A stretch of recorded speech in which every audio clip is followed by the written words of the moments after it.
I never imagined I'd thank another woman for dismantling my marriage, but life has a strange way of surprising you. My name is Ethan, and this is the story of how my wife's infidelity sparked the most unexpected alliance I could have ever pictured. 11 years, that's how long Sarah and I had been married when everything unraveled. We met in college, tied the knot shortly after graduating, and built what I believed was a sturdy life together. She was a marketing specialist at a tech firm. I worked as a financial analyst at a mid-tier company, and we lived in a cozy suburban house with our golden retriever, Max. Nothing extravagant, but it was ours. The clues were there, of course. They always are, right? Late nights at work became more common. Business trips that felt unnecessary. A sudden focus on her appearance, which she said was just about boosting her confidence. Her phone, once left casually around the house, was now glued to her side, always face down. Always. But I trusted her. After 11 years, you don't just toss that trust away over suspicions, or so I convinced myself as I watched our marriage erode from within. The tipping point came on a Wednesday in November. Sarah said she was staying late to meet a project deadline, but something urged me to swing by her office around 8 p.m.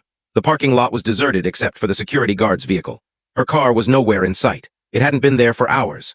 That night I couldn't sleep. When she got home at midnight with a faint scent of cologne that wasn't mine, I knew. But knowing and proving are two different things, and I wasn't ready to upend our life over a gut feeling and some odd behavior. The real revelation hit 3 weeks later. Sarah was in the shower and her phone was charging on the bedside table. It lit up with a text from someone labeled Meeting Room C. Even through the locked screen, I could read part of the message. Can't wait to hold you tomorrow. My hands trembled as I tried to crack her passcode. Her birthday didn't work. Our anniversary didn't work. Then I tried Max's birthday and the phone unlocked. The messages I found obliterated 11 years of my life in about 20 seconds. Months of explicit texts. Photos I wish I could unsee. Plans coordinated around my work hours. Hotel bookings. Lies about her whereabouts and who she was with. The man's name was Jason Carter, and he'd been more than a colleague for nearly 9 months. I took screenshots of everything, my heart racing so fast I thought it might burst. Then I placed the phone back exactly as it was and sat in our living room until sunrise, staring into space, trying to wrap my head around what my life had become. The confrontation happened the next morning. I printed out key messages and left them on the kitchen counter beside her coffee mug. When she came downstairs in her bathrobe, her face went pale the moment she saw them. "Ethan, I can explain," she began, but I raised my hand. Don't, I know everything, I have proof. The question is, what happens now?"